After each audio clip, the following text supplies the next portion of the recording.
Hello, नमस्कार दोस्तों। मेरा नाम डॉक्टर आर के पटेल है। आज हम लंपी स्किन डिजीज़ के बारे में कुछ जानकारी देंगे। थोड़ा वीडियो मेरा लंबा हो सकता है, बट जो भी जानकारी है मैं आपको क्लियर कर दूँगा। सबसे पहली बात तो ये है कि ये एक वायरस जनित बीमारी है। वायरस बोले तो आज अपने जो कोरोना था वो एक वायरस जनित बीमारी थी। उससे पहले स्वाइन फ्लू भी आया था, वो भी एक वायरस जनित बीमारी थी। एक मंकी पॉक्स को भी। ये 3 वायरस जो कि इंसानों में पाया जाता है और इंसानों में फैलने वाली बीमारी है।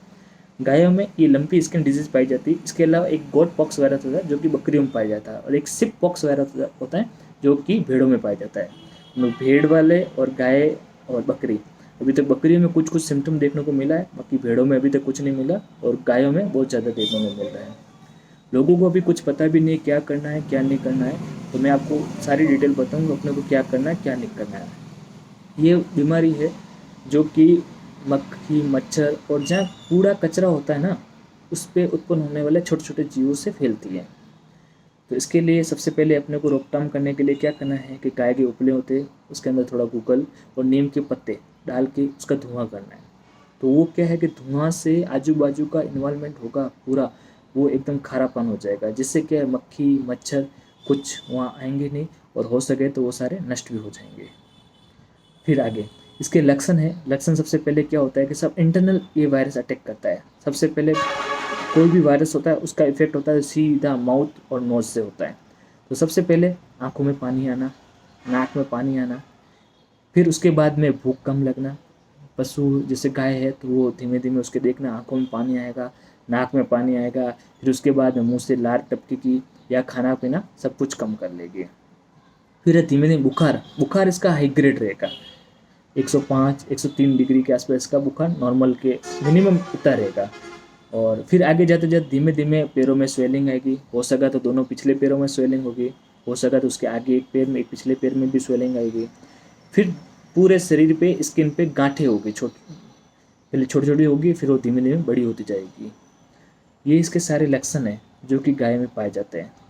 और अब अपने को इसका क्या इलाज करना है इसके बारे में अपन डिस्कस करेंगे। तो सबसे पहले ये वायरस हमेशा जितना ज़्यादा टेम्परेचर होगा उसमें एक्टिव होगा। गर्मी के मौसम में सबसे ज़्यादा एक्टिव होते हैं वायरस जब हाई लेवल का टेम्परेचर होता है। कोविड में अपने इंसानों में भी ये देख चुके हैं कि जब गर्मी थी तब ये टेम्परेचर में ये वायरस कोविड का भी एक्टिव था। ये भी वायरस है तो ये गर्मी के मौसम में ज़्यादा एक्टिव होगा, और सर्दी के मौसम में नॉर्मल डीएक्टिव हो जाता है। तो अपने को सबसे पहले गाय का उस फीवर होता है, बुखार। देखो बुखार अगर अपने को लगता है 100 से ज़्यादा है तो उसको कम करने के लिए कोई भी लोकल डॉक्टर या लोकल कोई भी पशु चिकित्सक को बुला के या पशु चिकित्सक स्टाफ को किसी को बुला के इंजेक्शन हो सके तो इंजेक्शन लगवाइए। हो सके तो किसी दूसरा कोई इलाज जैसे वो आपको सजेस्ट करे, दूसरा जैसे अपने कोई गीला कपड़ा करके 2 सींगे उसके बीच में जो हेड होता है उसके ऊपर रख सकते हो, जिससे थोड़ा टेम्परेचर कंट्रोल होगा। बॉडी का टेम्परेचर कंट्रोल होने से वायरस 10 to 20% डीएक्टिव हो जाता है। तो अपने को सबसे पहले उसका फीवर उतारना है, ठीक है। अब आगे अपने बात करते हैं। अब आगे अपने को क्या करना है। कोई भी वायरस जनित बीमारी होता है तो एक एलर्जिक रिएक्शन टाइप भी होता है, जैसे नाक में पानी बहना, आँख में पानी बहना और भूख कम लगना। तो अपने उसके लिए इम्यूनिटी, अपने किसी भी गाय हो उसकी इम्यूनिटी बढ़ानी। इम्यूनिटी कैसे बढ़ेगी? खुराक से, क्योंकि ऑलरेडी वो चारा वगैरह कुछ खा नहीं रही है, उसकी इम्यूनिटी वीक हो रही है बॉडी में से, और इम्यूनिटी वीक हो रही तो उससे वो वायरस ज़्यादा एक्टिव हो रहा है। तो अपने को वो इम्यूनिटी प्रोड्यूस करने के लिए, इम्यूनिटी बूस्ट करने के लिए सबसे पहले गाय की डाइट सुधारनी पड़ेगी।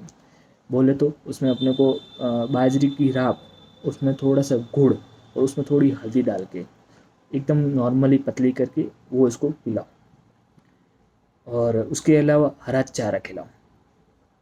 और कुछ रेगुलर जैसे आप जो भी दे रहे हो कोशिश करो खाए, नहीं तो ये चीज़ें अपने को कंपलसरी करना ही है। बाजरे की राब में क्या होता है, प्रोटीन डाइट होती है, न्यूट्रिशन डाइट भी होती है, और थोड़ी गर्माश डाइट भी होती है, जो क्या है कि अंदर ही जाएगी, थोड़ा बहुत उसको न्यूट्रेट करेगी, वो इम्यूनिटी बूस्ट भी करेगी। तो सबसे पहले अपने को उसकी डाइट में ये ध्यान रखना है। गाय को ये चीज़ें खिलानी है। गाय किसी की ज़्यादा बीमार है, ज़्यादा क्रिटिकल है, जो बिल्कुल उठ भी नहीं पा रही है, तो उसको अपने को एक बोतल में लेके मुंह के अंदर पिलाने की कोशिश करना है। जो उसकी डाइट होती है अपने को पता है कि अपने 5 रोटी की डाइट है, तो उसके हिसाब से गाय की जो डाइट है वेट के अकॉर्डिंग उसको वो उतनी खुराक देनी है, कोशिश करनी है। मेहनत करोगे तो सफल होगे, मेहनत नहीं करोगे तो कुछ नहीं होगा। अपने आस छोड़ दोगे तो बीमारी और भी बढ़ेगी आगे, और आने वाले टाइम में बहुत विकराल रूप ले लेगी। अपने को आस नहीं छोड़नी है, कोशिश पूरी करनी है अपनी तरफ से। और तीसरी बात, अब अपने आगे ये जो गांठें होती है, लोग कहते हैं कि गांठें होती है, कोई को सुनने में आ रहा है कि गांठें किसी की फूट रही है, किसी को देखने को आ रहा है कुछ।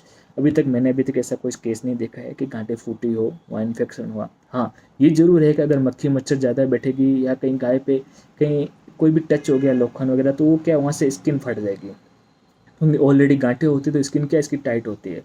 तो कुछ भी छोटा सा भी अगर वो नुकीली चीज़ लगेगी गाय की स्किन के ऊपर तो वो फटने का चांस रहता है। तो उसके लिए भी अपने को ध्यान रखना है, जो भी स्किन जहाँ से फटती है हो सके तो उसको बिटाडिन करके एक ऐसा ऑइंटमेंट भी आता है, और भी कुछ आता है जो लोकल आपको डॉक्टर के पास में अवेलेबल होगा, तो उनसे आप लेके वो ट्रीट कर सकते हो। अब आगे अपने को उसकी इम्यूनिटी तो बढ़ा दी गाय की। अब जैसे जैसे इम्यूनिटी बढ़ा रहे हैं तो उसके लिए एक और आती, एक मेरा खुद का फॉर्मूला बनाया हुआ है, RK किट करके मैंने बनाया है, जो कि वायरस के इफेक्ट को धीमे धीमे बॉडी में से कम करता है और उसकी इम्यूनिटी भी बूस्ट करता है और उसकी डाइट को भी बढ़ाता है, हो सके तो उसकी भूख को भी बढ़ाने की कोशिश करता है, और जो ये आँख में पानी वगैरह उसको धीमे धीमे कम करता है। और एक और सिम्टम होता है, पिछले पैरों में आप देखोगे किसी किसी गाय के स्वेलिंग होगी।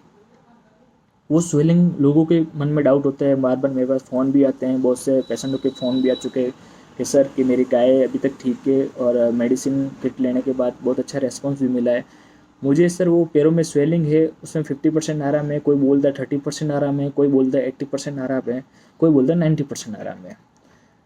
उसके बारे में एक ही चीज़ है कि वायरस का एक टाइम पीरियड होता है। कोई भी वायरस होगा उसका एक टाइम पीरियड होगा, या 21 दिन का होगा, या 7 दिन का होगा, या 14 दिन का होगा। ये जो लंपी स्किन डिजीज़ है उसका 21 दिन का टाइम पीरियड होता है।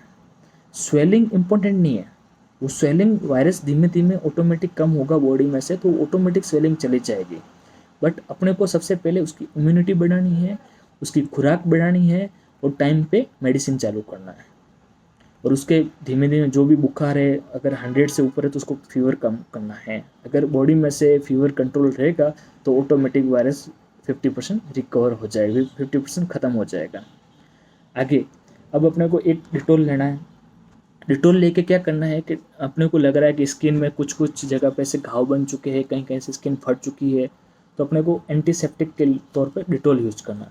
डिटोल का क्या छिड़काव करना उसके ऊपर। तो डिटोल छिड़काव करने से क्या होगा कि गाय के ऊपर जो भी वायरस होगा, कोई भी बैक्टीरिया है, तो उसको पनपने नहीं देगा, तो वो कोई भी और दूसरी नई बीमारी स्किन की प्रोड्यूस ना हो और आगे ना बढ़े। इसके लिए अपने को हर 5-6 दिन में एक बार डिटोल का छिड़काव करना है।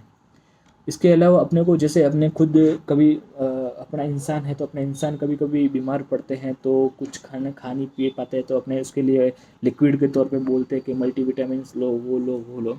इसी तरह गाय के अंदर भी एक इलेक्ट्रो बूस्ट करके पाउडर आता है वो कोई भी कंपनी हो सके तो अच्छी कंपनी का लो। वो उसके ऊपर पूरा गाइडलाइंस दे रखा है कि कितना देना है और किससे मिलावट करके देना है। वो इसको गाय को चालू करो। तो वो क्या है कि इलेक्ट्रो बूस्ट एक पाउडर है जिसके अंदर मल्टीविटामिन है, जिसमें क्या है कि जो उसने खाना पीना कम कर लिया है जिससे वो बीमार हुई है, तो उसको रिकवर करने में अच्छी मदद करेगी। ये सारा अपने को ध्यान रखना है। और मेरी जो RK होम्योपैथिक किट है वो आपको साथ में यूज़ करना है। उसका भी शानदार रिजल्ट देखने को मिला है, अभी तक मेरे अच्छा रिस्पॉन्स मिला है। जितने भी मेडिसिन मैंने जिसको भी दिया है, जो भी काउंसलिंग किया है, जिसने जो भी मेरे टच में रहा, मैंने उसको सब कुछ डिटेल में बताया है और उन्होंने मुझे रेस्पॉन्स भी अच्छा दिया। किसी की गाय 70%, किसी की 100% भी रिकवर हो चुकी है। बट अपने को खास केयर करना है, ये ध्यान रखना है। और आप जितनी सेवा करोगे, जितना केयर करोगे, उसमें आपको इतना अच्छा रिजल्ट मिलेगा। चलो नेक्स्ट टाइम एक और नई बीमारी मंकी पॉक्स के बारे में मैं डिस्कस करूँगा। हो सका तो हर मेडिसिन के बारे में डिस्कस करूँगा।